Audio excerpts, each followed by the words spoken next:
बिस्मिल्लाहिर्रहमानिर्रहीम अस्सलाम वालेकुम। हेलो एवरीवन, उम्मीद करता हूँ आप सब खैरियत से होंगे। आज जो हमारा टॉपिक है that is exploring paradigm in research methodology, understanding types and examples for effective study design.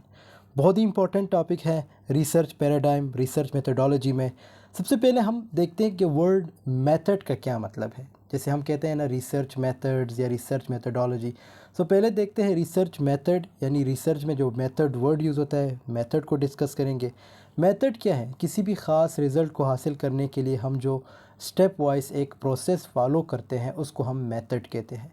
फिर आता है रिसर्च मेथड, फिर आता है रिसर्च मेथडोलॉजी। अब रिसर्च मेथड क्या है? वो तमाम मेथड जो आप एक ख़ास तरह के रिसर्च को परफॉर्म करने के लिए जा रहे हैं, ख़ास तरह रिसर्च ऑब्जेक्टिव्स को ऑब्टेन करने के लिए जा रहे हैं, उस मेथड को हम रिसर्च मेथड कहेंगे।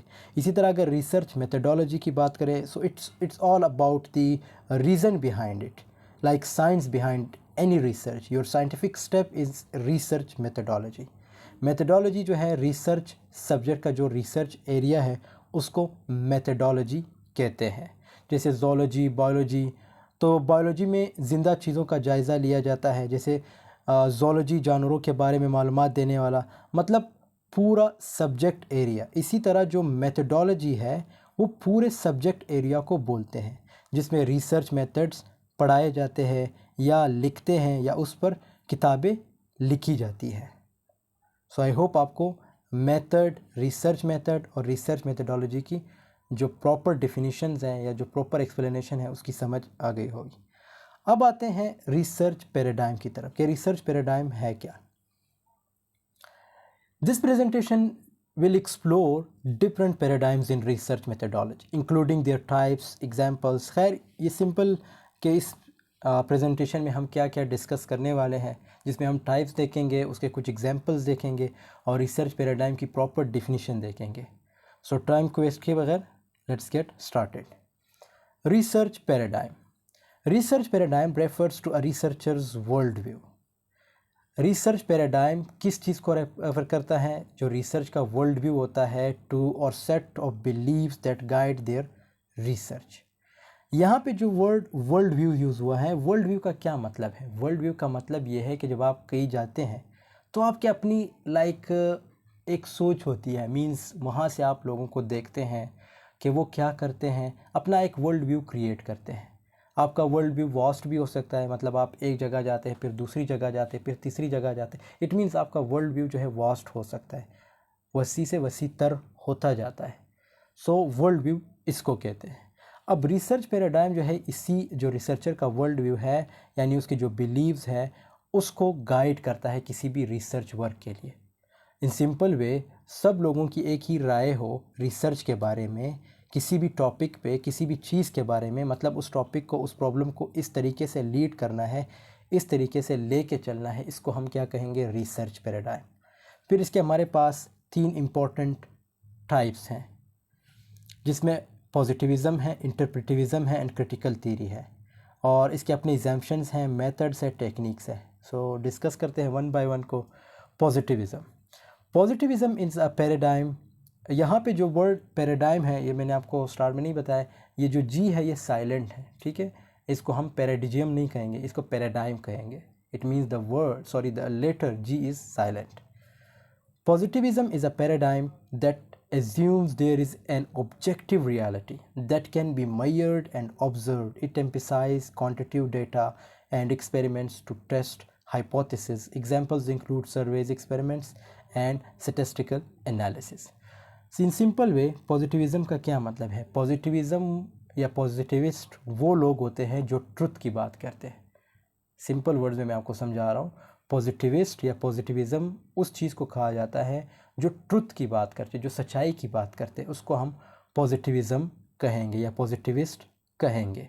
तो सेम टू सेम इसमें आपकी जो यानी रियलिटी, यहाँ पे देखो रियलिटी वर्ड भी यूज़ हुआ है, इट मीन सच्चाई की बात हो रही है। फिर इसमें आपके जो एम्फेसाइज किया जाता है वो किस चीज़ पे किया जाता है? क्वांटिटेटिव डेटा पे। एक होता है क्वालिटेटिव डेटा, एक होता है क्वांटिटेटिव डेटा। इस पे ऑलरेडी मेरी एक वीडियो बनी है, इसके टाइप्स कौन कौन से हैं और क्वालिटेटिव डेटा और क्वांटिटेटिव डेटा है क्या। और अगर आप रिसर्च मेथडोलॉजी पढ़ रहे हैं तो इस पे ऑलरेडी आई थिंक मेरी 20 to 25 वीडियोस बनी हैं, आप मेरे चैनल पे जा सकते हैं, वहाँ एक पूरा प्लेलिस्ट बना है रिसर्च मेथडोलॉजी के नाम से, research methodology and terms paper writing, ये उस प्लेलिस्ट का नाम होगा। सो उसमें जो टॉपिक आपको इंपॉर्टेंट लगे वो आप लोग उसकी वीडियो देख सकते हैं। इसकी एग्जांपल्स इन्होंने क्या दिया, सर्वेस के थ्रू आप जो है लाइक जो डेटा है वो कलेक्ट करते हैं, ठीक है, स्टैटिस्टिकल एनालिसिस हो गए। फिर आता है interpretivism. Interpretivism is a paradigm that assumes reality is subjective. एक होता है सब्जेक्टिव और एक हो जाए ऑब्जेक्टिव। सब्जेक्टिव क्या होता है, जिसमें आप अपने फीलिंग्स या इन चीज़ों को इंक्लूड करते हो, ठीक है, मतलब आप इमोशनली जो है वे में किसी चीज़ को एक्सप्रेस करते हो। ऑब्जेक्टिव में ये सब कुछ नहीं होता, ठीक है। तो यहाँ पे क्या है, interpretivism is a paradigm that assumes reality is subjective, कि रियलिटी जो है वो सब्जेक्टिव होता है, यानी जो रियलिटी हम एक्सप्रेस करते हैं वो हमेशा सब्जेक्टिव होता है, इमोशनल वे में करते हैं।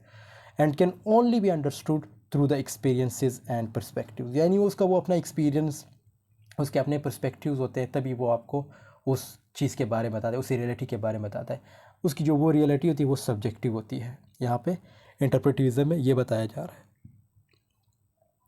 किसी भी इंडिविजुअल के, याद को वर्ड भी इंडिविजुअल भी यूज़ हुआ है।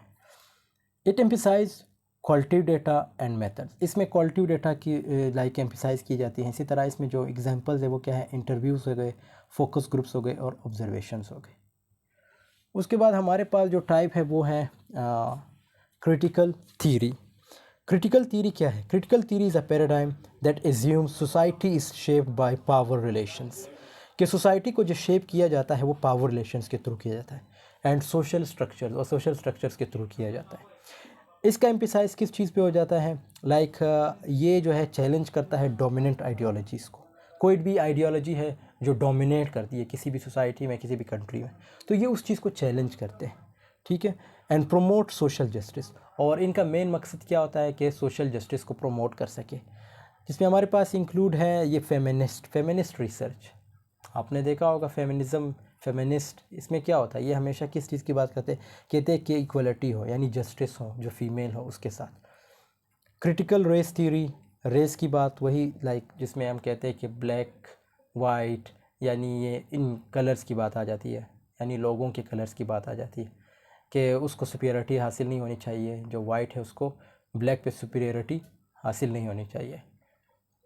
And post colonial studies. Choosing a paradigm, choosing a research paradigm depends on the research question.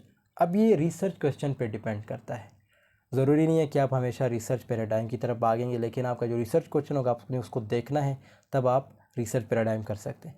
The type of data needed and the researchers world view, और आपका वर्ल्ड व्यू देखा जाता है, ठीक है, और आपका जो एक रिसर्च यानी जो एक चीज़ के बारे में आप रिसर्च करते हो वो देखा जाता है। Each paradigm has its strengths and weaknesses, कहते हैं कि हर पैराडाइम का स्ट्रेंथ भी है और वीकनेसेस भी है। And researchers should choose the one that best fits their research goals. अगर आपका वर्ल्ड व्यू आपके काम आता है तो आप अपने वर्ल्ड व्यू के बेस पे जो है रिसर्च कर सकते हैं, ठीक है। इसी तरह अगर आपका वर्ल्ड व्यू आपके काम है तो दूसरी चीज़ों पे रिसर्च कर ले, यानी दूसरी चीज़ों को अच्छे तरीके से पढ़ के फिर उसका जो है लाइक एक खुलासा लिखना या उसके बारे में अपने आप से कुछ लिखना। Examples of research paradigms, examples of research paradigms include case studies. ये चीज़ें मैं यहाँ पे नहीं बता रहा क्योंकि ये जितने भी रिसर्च के टॉपिक्स है, चाहे वो इसके टाइप्स हो, क्वालिटेटिव हो, क्वांटिटेटिव हो, एपिस्टेमोलॉजी हो, मेथडोलॉजी हो, ऑन्टोलॉजी हो, जितनी भी टाइप्स है, जितनी भी चीज़ें, रिसर्च स्टेप्स कौन कौन से होते हैं, ये ऑलरेडी मैं डिस्कस कर चुका हूँ। बार बार डिस्कस करने से आई थिंक वीडियो भी लंबी हो जाएगी। सो ये देखो केस स्टडी, ये भी इसके इस टाइप्स में आ जाता है, रिसर्च के टाइप में आ जाता है। तो ये आप लोग उस वीडियोस को देख लीजिएगा। एक्शन रिसर्च हो गया, इसी तरह एथनोग्राफी हो गई, ग्राउंडेड थ्योरी ये भी डिस्कस हुआ है, ग्राउंडेड थ्योरी मैंने डिस्कस की। Each of these approaches has its own methods and techniques, कहते हैं कि हर इस टाइप के यानी इस मेथड के अपने जो है टेक्निक्स होते हैं। That fits with in one of the three main paradigms. Designing effective studies, designing effective studies requires a clear research question, a well-defined, simple and sample and appropriate methods and techniques. Understanding research paradigms is essential for researchers to choose the right approach for their study and to ensure the validity and reliability of their results. तो ये research यानी आप जब कोई effective study करते हैं उसका design वगैरह किस तरह होना चाहिए वो यहाँ पे आपको पूरा बता दिया गया है, ईजी है। Challenges and limitations. Each research paradigm has its own challenges and limitations. For example, positivism may oversimplify complex phenomena, interpretivism may lack generalizability, and critical theory may be biased towards certain social groups. Obviously आप जब truth की बात करते हैं तो आपके truth को लोग मानेंगे या नहीं मानेंगे ये भी डिपेंड करता है। इसी तरह इंटरप्रेटिविज़म है जिसमें वो लोग कहते हैं कि भाई जो रियलिटी है वो सब्जेक्टिव होती है, लेकिन वो इस चीज़ को नहीं मानते या नहीं मानते वो बात की बात है, लेकिन आपको जो है कोई भी क्रिटिसाइज़ कर सकता है।